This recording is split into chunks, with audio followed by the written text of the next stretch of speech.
Salut les Veriens! Et bienvenue dans votre émission d'actu À cœur ouvert.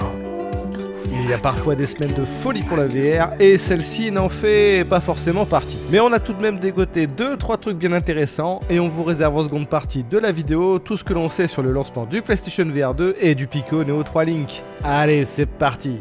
On commencera cette semaine par un peu de musique. Improbable mais vrai, le jeu Maestro VR vous propose d'incarner un chef d'orchestre. Il faudra donc agiter les bras pour guider les musiciens qui vous entourent. Mais vous ne pourrez visiblement pas faire n'importe quoi avec la musique qui varie en fonction. Il faudra avec votre baguette frapper des petites boules pour garder le rythme. L'un des atouts du titre sera la possibilité de créer et d'interpréter vos propres morceaux originaux avec un orchestre symphonique personnalisable en mode créatif. Et si vous n'êtes pas doué pour ça, il faudra simplement vous contenter de Ludwig van Beethoven, Wolfgang Amadeus Mozart et Johann Sebastian Bach.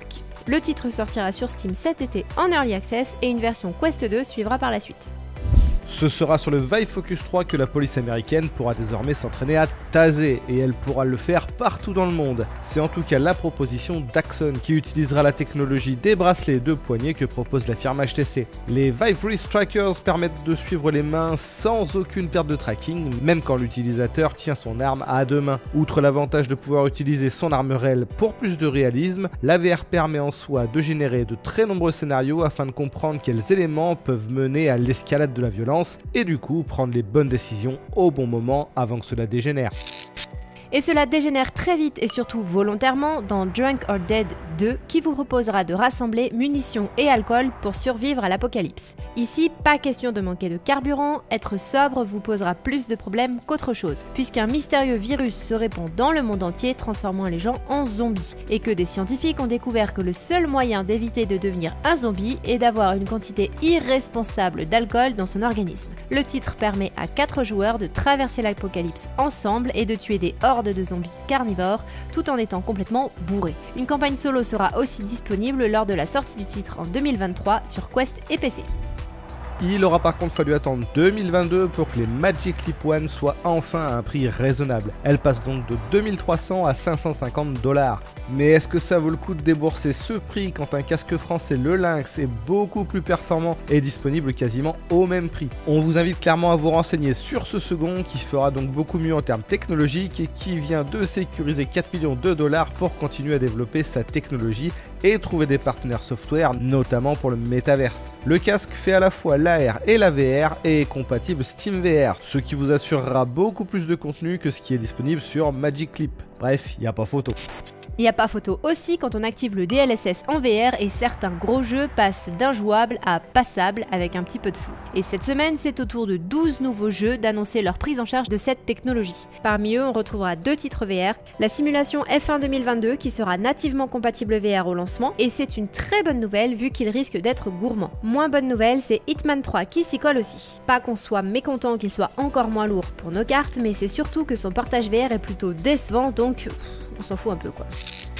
Et parmi les portages de jeux qui ne sont pas décevants en VR et qui proposent le DLSS, il y a No Man's Sky qui présente sa nouvelle expédition nommée Léviathan. Celle-ci vous permettra d'affronter 2 gros monstres de l'espace mais aussi 2 plus petits qui s'emparent d'épaves de vaisseaux. Cette mise à jour a la particularité de presque transformer le jeu en roguelike puisque lorsque vous mourrez, vous devez recommencer l'expédition de zéro. Cependant, à mesure que la communauté vit, meurt et recommence, elle alimente un objectif de progression globale qui récompense les joueurs avec des objets de meilleure qualité.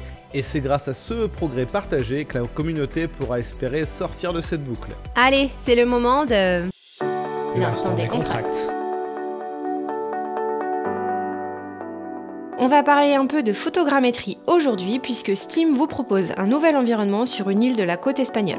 On a donc accès à une ruelle du village de Fornalux qui a été reproduite à l'aide de plus de 600 photos.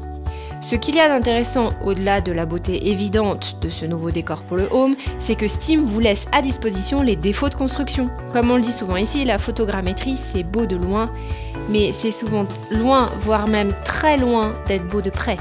Et si les pavés, les sols, les murs ont des rendus impressionnants, c'est quand même beaucoup moins glamour sur les feuillages. Mais là, ce qui est encore plus intéressant, c'est qu'on peut carrément aller hors limite des photos pour voir les distorsions et les trous que la technologie génère de partout. On vous laisse comme d'hab le lien en description. Allez, actu suivante. Nous avons eu pas mal de fois dans les commentaires la question concernant les jeux qu'allait proposer le PlayStation VR 2 au lancement. Eh bien on a enfin un début de réponse puisque Sony a annoncé plus d'une vingtaine de titres majeurs pour le lancement du casque. Pour autant, on n'a pas trop de détails puisque le seul titre first party confirmé par Sony est le magnifique Horizon VR. Vous retrouverez par contre aussi Among Us VR puisqu'il a confirmé son arrivée sur le PlayStation VR 2 et le jeu d'énigmes Firmament qui a laissé entrevoir un support optionnel du futur casque de Sony. Enfin, CodeSync, le studio derrière Jurassic World Aftermath, travaille sur un titre de lancement également. Difficile de dire si ces jeux passés les deux premiers sont considérés comme majeurs ou non, mais on peut se douter qu'un bon lab ne manquera sans doute pas la sortie du casque de Sony et que le catalogue sera de toute façon rempli de divers portages du PC. Ils n'arriveront simplement pas forcément dès le lancement. Et celui qui profitera aussi des jeux PC en plus de son store interne, c'est bien évidemment le Pico Neo 3 Link. Et ce dernier est disponible en commande pour l'Europe pour la somme de 450 € TTC. Vous trouverez comme d'hab le lien en description. On rappelle que c'est purement et simplement l'équivalent du Quest 2 mais sans compte Facebook. Facebook qui travaillerait toujours sur une solution pour ne plus en avoir besoin mais qui n'a toujours pas donné de date à ce sujet. Du coup, le Pico Neo 3 a un store perso avec beaucoup moins de jeux et aucune exclue. Mais on parle tout de même de 200 titres, dont les meilleurs jeux tiers comme Demeo, Super Hot VR, After the Fall ou encore 11 Table Tennis. Et surtout, il prend bien évidemment en charge les jeux PC en Wi-Fi 6. Une très bonne alternative pour ceux qui ne veulent pas forcément donner leur pognon à Zuckerberg. Pour les autres, un shoot'em up d'arcade d'inspiration rétro sortira la semaine prochaine sur les MetaQuest. Wings 1941 ressemble un peu au classique en arcade 1942 de Capcom et sera là le 2 juin. Il reprend certaines des plus grandes batailles de la Seconde Guerre mondiale, notamment Stalingrad et la bataille de Midway. Il peut être joué en mode solo ou avec un ami en mode coopératif. Le titre se joue à la troisième personne et c'est la main de l'utilisateur qui dirige l'avion, ce qui évitera tout problème de cinétose. Il y aura une dizaine de campagnes à traverser avec des boss tels que des zeppelins, des cuirassés et des tanks. Il faudra bien évidemment manier avec attention votre avion pour esquiver les missiles de tous bords. Pas de missiles à esquiver mais des montagnes qui ne sont cette fois pas en low poly. Disponible gratuitement sur Steam, Fly Dangerous vous propose donc de profiter de vos hotasses pour faire des courses en razmot en VR. Il sera possible de jouer également avec votre manette Xbox mais pas avec des contrôleurs VR pour le moment. Le jeu promet de fortes accélérations et ne sera donc pas accessible à tout le monde, malgré son prix de 0 € en Early Access. Si vous faites partie de la team fragile comme moi, vous risquez très clairement de ne pas y survivre. Le jeu de survie Green LVR, quant à lui, confirme enfin sa date de sortie sur PC.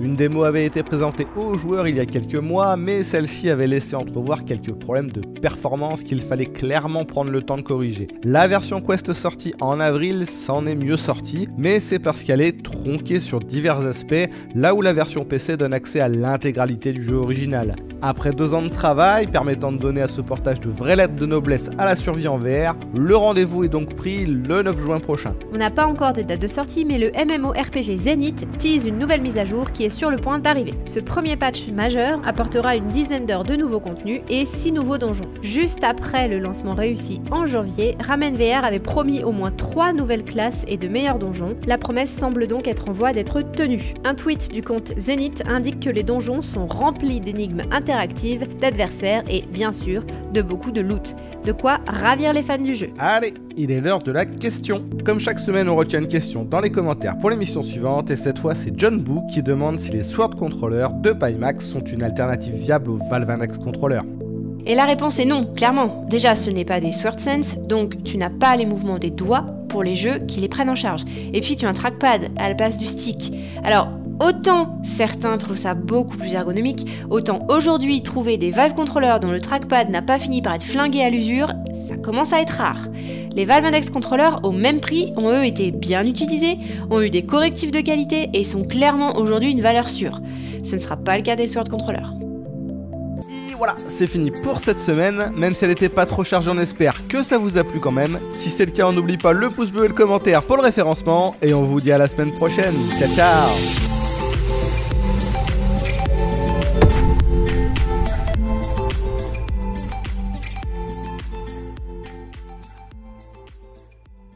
Et voilà, du cuivre, de l'aluminium, des scotch 3M, tout vient de chez le bricot du coin.